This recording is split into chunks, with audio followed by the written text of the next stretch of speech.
आपसे कहना चाहती हूँ कि मणिपुर जल रहा है, महिलाएं निर्वस्त्र गिरी जा रही हैं। वहीं केन बेतवा प्रोजेक्ट का विरोध महिला इसी देश की आधी आबादी। मणिपुर जल रहा है, महिलाएं सड़क पर है, क्यों खामोश है प्रधानमंत्री? पल्लवी पटेल का संसद में तीखा सवाल। नमस्कार, आप देख रहे हैं सत्यम टॉक शो।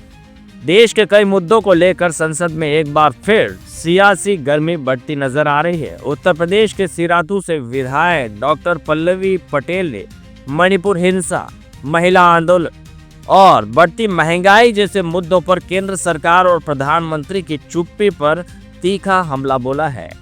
संसद में दिए गए अपने भाषण में डॉक्टर पल्लवी ने कहा कि देश के कई हिस्सों में हालात चिंताजनक हैं।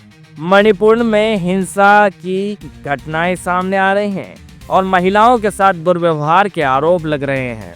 वहीं दूसरी ओर देश के अलग अलग हिस्सों में महिलाएं अपने अधिकारों के लिए सड़कों पर उतरने को मजबूर हो चुकी हैं। उन्होंने केन बेतवा परियोजना के खिलाफ महिलाओं के विरोध, पहलवानों के आंदोलन और महंगाई से परेशान मजदूरों के पलायन का मुद्दा भी उठाया है। उनका कहना था कि बढ़ती एलपीजी कीमतों और महंगाई ने आम आदमी की कमर तोड़ दी है। डॉक्टर पल्लवी ने कहा कि देश के कई हिस्सों में लोग संघर्ष कर रहे हैं, महिलाएं अपने अधिकारों के लिए सड़क पर हैं, लेकिन प्रधानमंत्री की ओर से कोई स्पष्ट जवाब नहीं आ रहा है। उन्होंने आरोप लगाए हैं कि जब प्रधानमंत्री सामने आते हैं तो संवाद की बजाय राजनीतिक नैरेटिव्स को आगे बढ़ाने की कोशिश करते नजर आते हैं। इस बयान के बाद राजनीतिक हलकों में चर्चा तेज हो गई है। एक तरफ विपक्ष इस मुद्दे को लेकर सरकार पर तीखा सवाल उठा रहा है, तो वहीं सत्ता इस पक्ष पर और इन आरोपों को खारिज करती नजर आ रही है। साफ है कि देश के ज्वलंत मुद्दों पर सियासत तेज हो गई है और आने वाले समय में यह बहस और भी गहराने की संभावना है।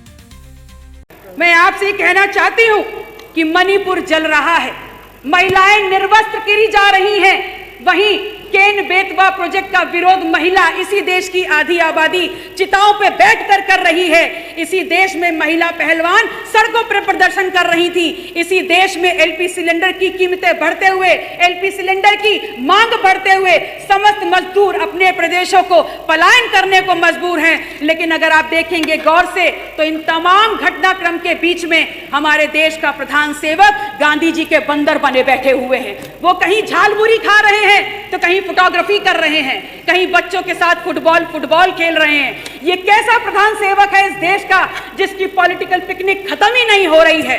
और आपके सामने यकायक ये महामानव अवतरित होते हैं तब जब 3 दिन के सत्र के बाद आपके कुत्सित मंसूबों को समूचा विपक्ष धराशायी करने का काम करता है। आप आते हैं, आप अवतरित होते हैं हमारे सामने तमाम सरकारी प्लेटफॉर्म्स को यूज करके, जैसे दूरदर्शन, जैसे संसद टीवी, रोना रट्टा मचा देते हैं। और क्या बोलते हैं? किस लिए आते हैं? इसलिए आते हैं because you wanted to build a political narrative and that too when just before when the elections of various states were going on in Indian country। आप एक बार आपने पुनः अपने सोच, अपने कर्तव्यों के द्वारा, अपने क्रियान्वयन के द्वारा इस बात को स्थापित कर दिया कि आपने हमेशा संवाद के ऊपर विभाजन को चुना है।